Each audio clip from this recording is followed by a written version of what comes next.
Daryl Mullins, the president of the Silent Knights Glider Club in Ames, and pilot Paul Kaufman were kind enough to let us visit them at the airport recently to find out what soaring in a glider is all about. Our club has been around in this location since the early 70s. The club offers a cheaper path to flight training than does powered flight. Compared to flying powered aircraft where fuel is $6 and $7 a gallon, it's remarkably inexpensive. But I would say a couple $1,000 from start to finish to start, if you've had no training to that point in flying, up to the point where you take your private pilot's license. And on a typical training day, you would come out and maybe take 3 flights. You can learn to fly gliders at an earlier age than you can powered. You can solo a glider as young as 14. Paul and Daryl told us that soaring is a very safe hobby. We're very carefully regulated and we train carefully.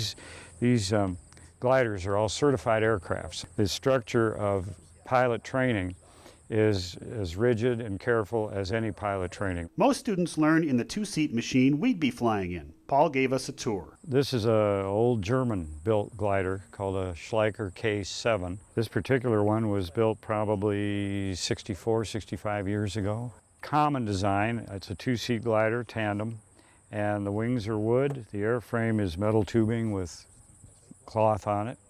It has an LD of about 26:1, which means if you're under ideal conditions, if you were a mile high, in ideal conditions, it would soar about 26 miles.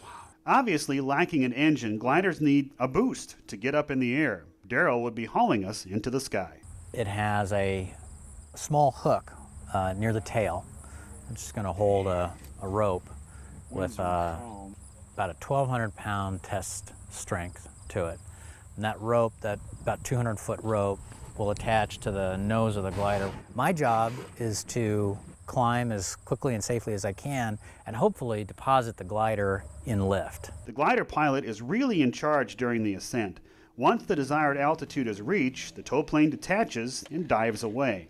If there's not much lift, a flight will last about 15 to 20 minutes with a 2,000-foot tow.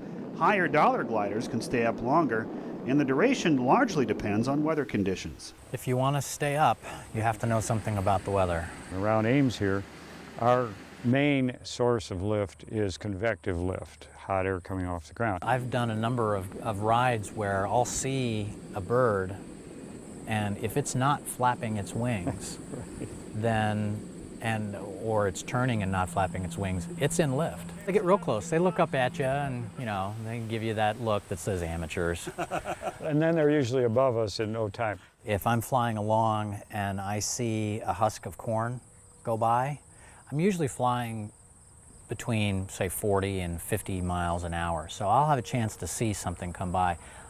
I'll turn toward it. I'll fly with it. One of the great things about piloting a glider is that an airport runway isn't necessary. Gliders can land and get stopped in 100 feet or less. Oh, really? The gliders are built to land almost anywhere.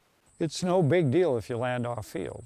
It really isn't. You're not going to hurt it. You're not going to hurt it. You land carefully. Someone has to come and get you with a trailer. When asked why they choose soaring over powered flight, you go up and you catch a thermal and you spiral up, and the view is spectacular and the ride is smooth generally. And a lot of people, after they've gone on to careers in jets, return to flying gliders because flying gliders, it's pure flying. For me, it's the challenge and the fun, and it's also the camaraderie of glider pilots.